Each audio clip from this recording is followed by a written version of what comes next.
after looking at that whole picture, right? Obviously, you get to a place where there's a turn that has to happen. Right. Right. Can we talk about that transition from when you were at the lowest point Yeah. to what it is that you made that pivot to get out of it? So I actually attempted suicide 3 times, and the last one was pretty significant, and it was scary, and I mean, as a matter of fact, it was maybe 3 months, maybe 4 months after my last suicide attempt that I ended up at the Amen Clinic. What did you discover or find out when you came to the Amen Yeah. class? Well, first of all, when I heard that I was going to be able to come do this, because I had done some work, and I've always been a fan. Yeah. I just could never. I just never felt like I really needed it or whatever. But I thought it was so cool, and I've heard first responders like talk about it, and so I got a call from Christine, who's a friend of mine, and we've done some other work together, and she's like, we're gonna have you come do this. And it was at the perfect timing. I mean, I had locked myself in my apartment for 3 months. I didn't leave. My wife was walking Axel. Like, Yeah. I was so anxious and depressed that I was just in that dark hole, and this was the light. I mean, no joke. Game Can you give changers. me one thing that improved since you came to Amen, and One thing? just one thing? I mean, my overall quality of life. Okay. My relationship with God. Like after you came in, you got your scan, you got the evaluation, you got an understanding of what your brain was looking like, the trials and the barriers that you were facing, right?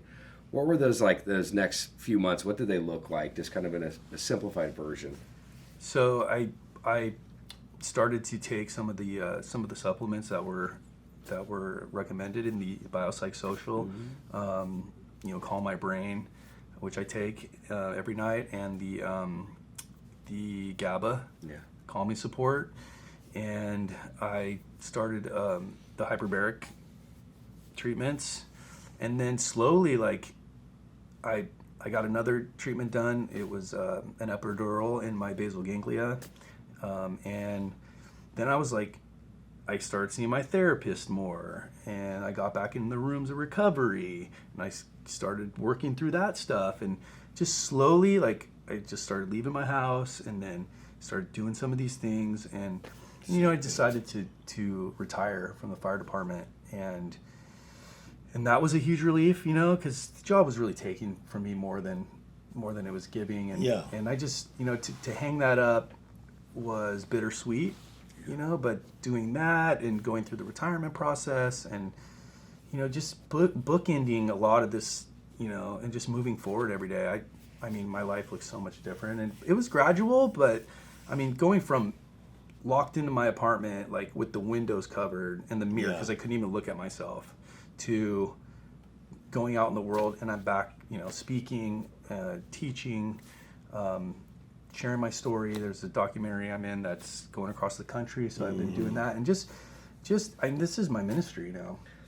So I want to give you the opportunity though to, if there is a brother or a sister that is a first responder that is struggling right now with what you are going through, what would your advice be to them? My advice would be that you're not broken. You don't have a mental illness. You're not broken. You're brain injured, and you're not alone. You're not alone.